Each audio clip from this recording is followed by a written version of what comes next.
পাকিস্তান আফগানিস্তান সীমান্তে আবারও তীব্র সংঘর্ষের ঘটনা ঘটেছে। নতুন এই সংঘর্ষে অন্তত ৫ পাকিস্তানি সেনা নিহত হয়েছেন। পাকিস্তানি সামরিক বাহিনী জানিয়েছে, রোববার আফগানিস্তান থেকে আসা সশস্ত্র যোদ্ধাদের একটি দলকে প্রতিহত করার সময় এই ঘটনা ঘটে। পাকিস্তানের পক্ষ থেকে দাবি করা হয়েছে, সংঘর্ষে ২৫ জন সশস্ত্র যোদ্ধাও নিহত হয়েছেন। পাকিস্তান সেনাবাহিনীর এক বিবৃতিতে বলা হয়েছে, খাইবার পাখতুনখোয়া প্রদেশের কুরাম এবং উত্তর ওয়াজিরিস্তান জেলায় এই সংঘর্ষ হয়। সন্ত্রাসীরা আফগানিস্তানের ভূখণ্ড ব্যবহার করে পাকিস্তানে অনুপ্রবেশের চেষ্টা চালাচ্ছিল। সেনাবাহিনী জানিয়েছে, নিহত সশস্ত্র যোদ্ধারা তেহরিক-ই-তালেবান পাকিস্তানের সদস্য। তাদের অনুপ্রবেশের চেষ্টা সফলভাবে ব্যর্থ করা হয়েছে। এ ঘটনাকে কেন্দ্র করে দুই দেশের মধ্যে উত্তেজনা আবারও বৃদ্ধি পেয়েছে।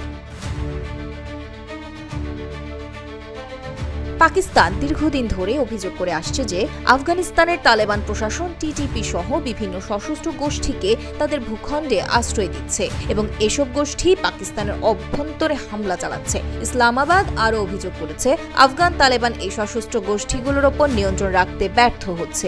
আফগান তালেবান সরকার অবশ্য নতুন এই সংঘর্ষ নিয়ে তাৎক্ষণিক কোনো মন্তব্য করেনি, তবে তারা অতীতে বরাবরই আফগান ভূখণ্ডে সশস্ত্র যোদ্ধাদের আশ্রয় দেওয়ার অভিযোগ অস্বীকার করে এসেছে। চলতি মাসের শুরুতেও দুই দেশের মধ্যে সীমান্তে তীব্র সংঘর্ষ হয়েছিল। সেই উত্তেজনার পর তুরস্কের মধ্যস্থতায় একটি যুদ্ধবিরতি চুক্তি স্বাক্ষরিত হয়েছিল, কিন্তু সেই চুক্তির মধ্যেই নতুন করে সংঘর্ষের ঘটনা ঘটল।